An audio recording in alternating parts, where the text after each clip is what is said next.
Take a look at Kyle Busch making the move on the 8 of Chad McCumbee and trying to get by that 88 of Matt Crafton. See, he got down there, but he couldn't get back to the throttle to make any progress up off the corner. Imagine that. Kyle Busch racing Chad McCumbee. That's all we've seen the last 100 laps. Those guys, he's got a... into the wall goes Chad McCumbee. Hard hit by the number 8, and that brings the caution out once again. He looks like he blew a right front tire getting down into turn 3, and what was a terrible, turn 2, what was a terrible break for Chad McCumbee. That's going to give Mike Skinner a chance to get back in this gig. He got off to a terrible start at the beginning of the race, and now Mike Skinner will go back on the lead lap. Yeah, Mike Skinner's been so close the last 2 or 3 cautions to get that Aaron's lucky dog, and what a tough break for Chad McCumbee. Looks like Chad's mad at somebody. I thought his tire just blew out, but he seems to think that... I think it might be the 51. I mean, those guys were side by side. But I didn't see that. That'd be interesting to see the replay. I'm sure he's right. I mean, he's the one that got crashed, but I just thought he blew a right front tire. It doesn't look like he has any damage or anything on the left side, and he was on the outside of that 51. It doesn't take a whole lot. It doesn't even take a mark.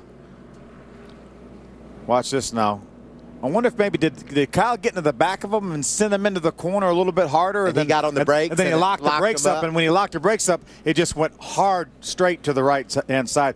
When you lock the brakes up, they won't turn at all. Far right side of your screen. Take a look here.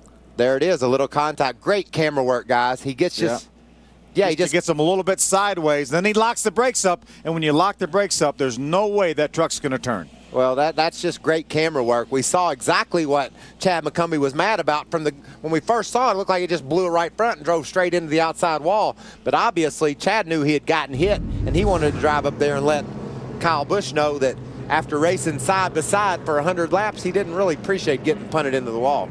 Did you see what happened on the racetrack? I felt what happened. That's 2 weeks in a row, same truck numbers, been the reason we're out of this race. So not too pleased about it, but really don't have a whole lot good to say right now. So it's usually not good to say anything, and it's unfortunate, you know. I mean, heck, we're sitting there racing for points. Had that happen last week. Lost a lot of points. Going to lose some points this week. So hopefully they'll get it back out. We make laps. Gain as much as we can.